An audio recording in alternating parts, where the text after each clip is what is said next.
In Barack Obama's UN speech, Wednesday last year, he declared that Israel has been occupying the Palestinian state since 1967. So, I can only assume that Mr. Obama wants to lie that the pre-1967 war boundaries as legitimate. He also said that we cannot accept Jewish settlements in Palestinian territory. Any confusion about how Obama views Israel, Jerusalem, and God's people should be gone. I have to now wonder how the much Jewish folks who voted and supported Obama feel now. The Democrat Party has historically never been a friend of Israel. Now under this administration, we have a president who desires to appease leaders of terrorist states and dictators, and is obviously reaching out to Muslim countries and leaders. Day by day, the blinder should be removed from the eyes of all Americans who honestly seek truth. Wake up, America. A message to my Jewish brothers. Please do not be duped or deceived. Open your eyes and seek the wisdom of Jehovah God. This may well have been the most anti-Israel speech before the UN I have ever heard from a sitting president in my lifetime. Obama no longer feels the need to hide his true feelings or intentions.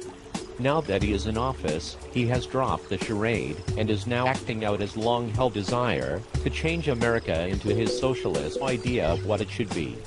Just for those who don't know, Genesis 15:18 declares, "To your descendants, Abraham's, I give this land, from the river of Egypt to the great river, the Euphrates." God later confirms this promise to Abraham's son Isaac, and Isaac's son Jacob, whose name was later changed to Israel. When the Israelites were about to win back the promised land, God reiterated and promised, as recorded in Joshua 1:4, "Your territory will extend from the desert to Lebanon, and from the great river, the Euphrates, all the Hittite country, to the great sea on the west." With Genesis 15:18 and Joshua 1:4 in mind, the land God gave to Israel included everything from the Nile River in Egypt to Lebanon, north to south, and everything from the Mediterranean Sea to the Euphrates River, west to east. So, what land has God stated belongs to Israel? All of the land modern Israel currently possesses, plus all of the land of the Palestinians, the West Bank and Gaza, plus some of Egypt and Syria, plus all of Jordan, plus some of Saudi Arabia and Iraq. Israel currently possesses only a fraction of the land God has promised. Try Googling the Kingdom of Israel. You will clearly see that the territory that Israel possessed was much greater and powerful. Where is the outrage from the church? God help us, if we do not stand and defend Israel.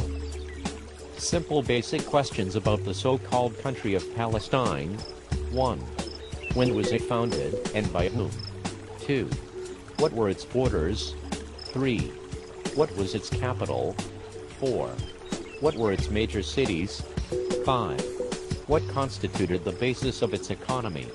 6. What was its form of government? 7.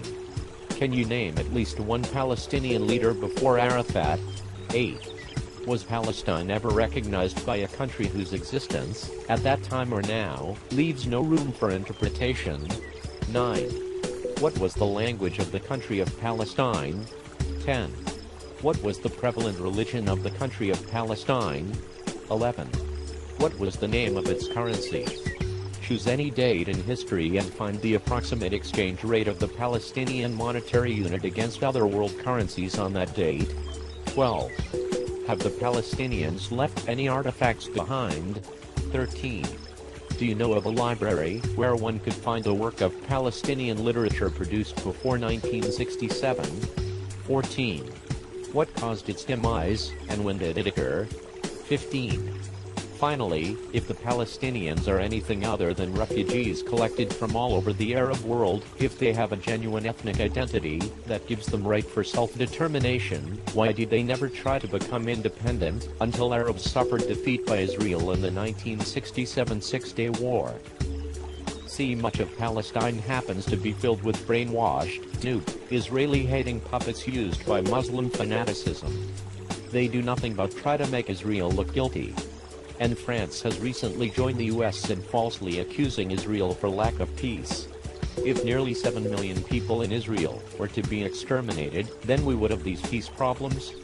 I wonder how many lives could be spared if 48 Muslim nations didn't exist. Remember God's promise in Genesis 12:3 never dies. I will bless those who bless you, and curse those who curse you. By the way, Palestine just so happens to be fulfilled Bible prophecy about the mountains of Israel, mentioned in the book of Ezekiel, in chapter 35.